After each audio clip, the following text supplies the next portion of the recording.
So we're going to take a 20mm and remove the 5 lug nuts.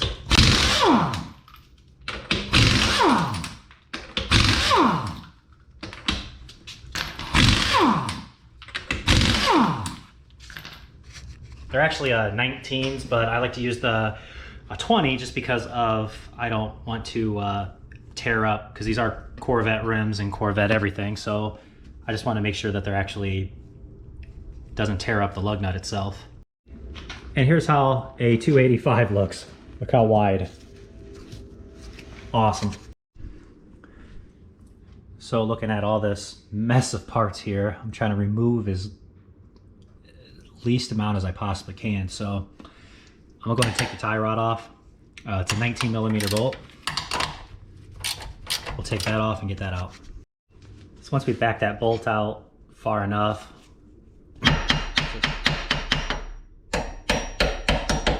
that one's actually gonna come out really smooth. That doesn't really happen. So take that out, the washer's connected. We'll move this out, give us some more play in here.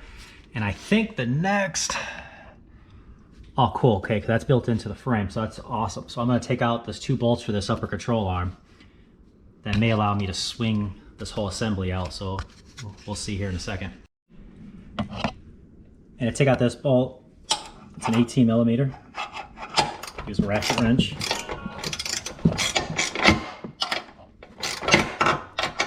I love working on a vehicle with no rust. In Indiana, you don't really get that very often.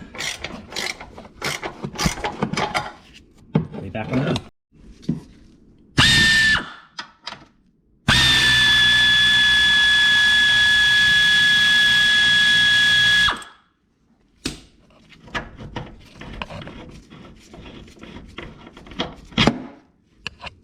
There we go. Unfortunately, over here, you can't use any kind of power tools or air tools because there's really no space right there. I lied. If you go straight up, you can get that bolt done. So we're going to take a 34mm since we got all this free now.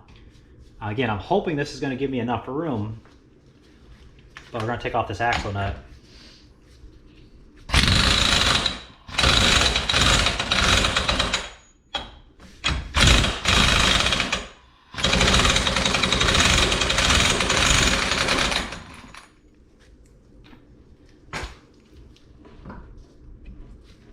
Oh, so that's not free. So we're gonna have to get a chisel. Did you ask me for something? Gonna bring out the chisel in my new Cobalt 4-pound hammer. Not a sponsor.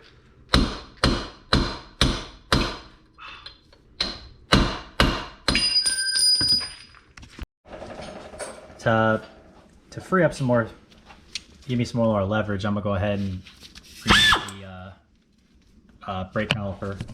Those are done using a 15mm.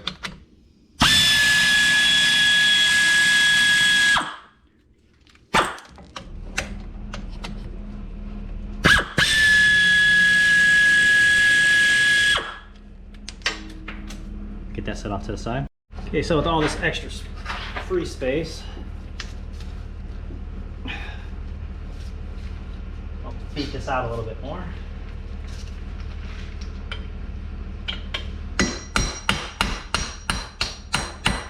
There we go, we're completely free.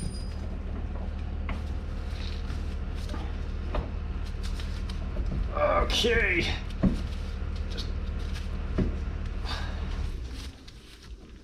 So close.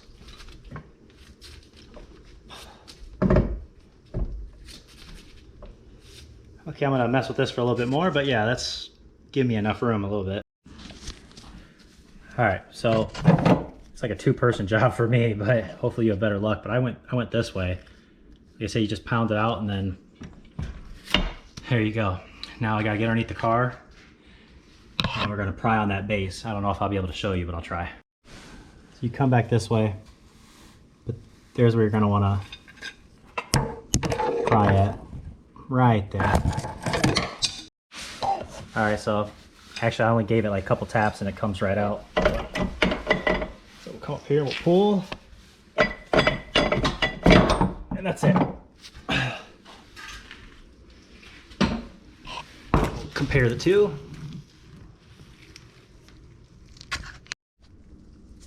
So essentially you just get this lined up with the grooves, and this one actually slid right in. Usually I gotta hit them. There's a locking ring in there. Make sure it's fully seated. Yeah, great. Yeah, so usually there's a locking ring in there.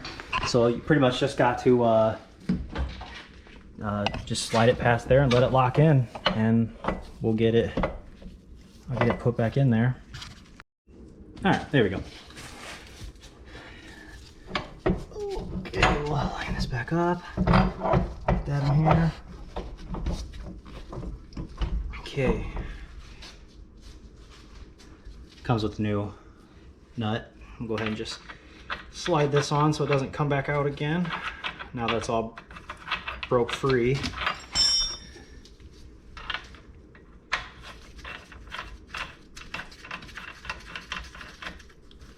There we go. All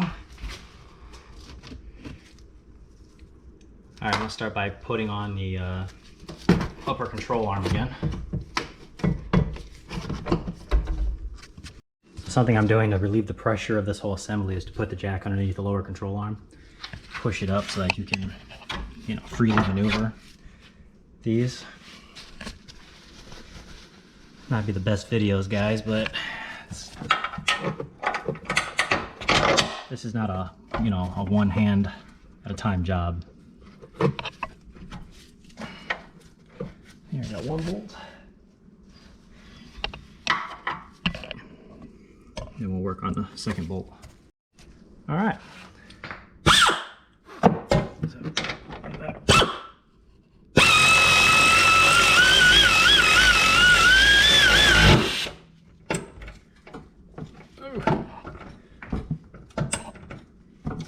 It's so nice that they didn't put a nut on the back of here. It's all built into the frame. That's awesome. Although if you strip it, I don't know how easy it would be to weld on a new one.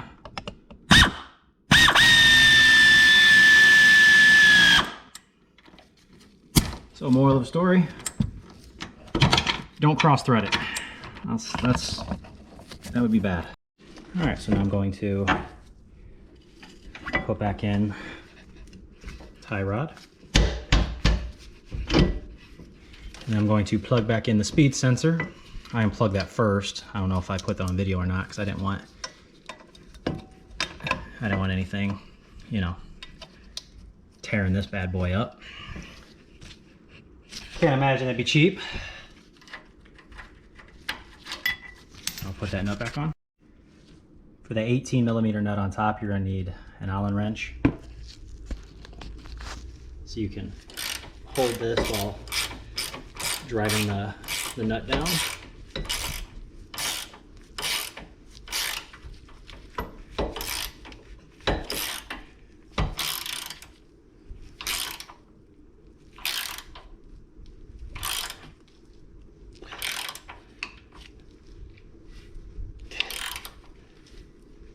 It's so weird that I prefer to have a castle nut there, but that's Corvette doesn't see the need for that, I guess.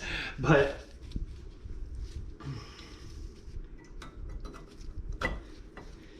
also as far as a Corvette, I mean, these are the tiniest brake pads I think I've ever seen on any car.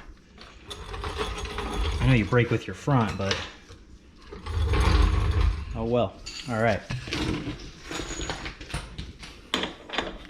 So we're going to take our 34 and then drive that axle nut back in. And we're going to finish up by sliding on our caliper bracket.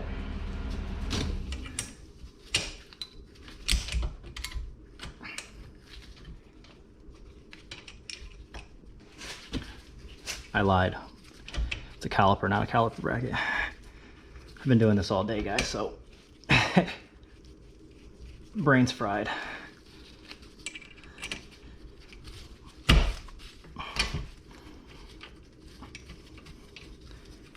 Yeah, it's just amazing to me. Like I said, you think they'd have something stronger on here for this vehicle, but oh well.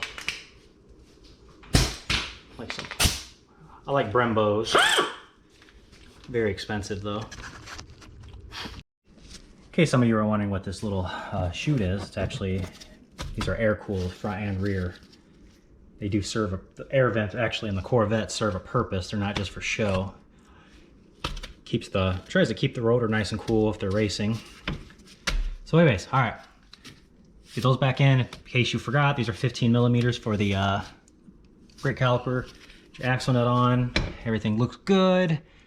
Got a good seal back there, and that's how you replace a CV axle on a 2008 Chevy Corvette.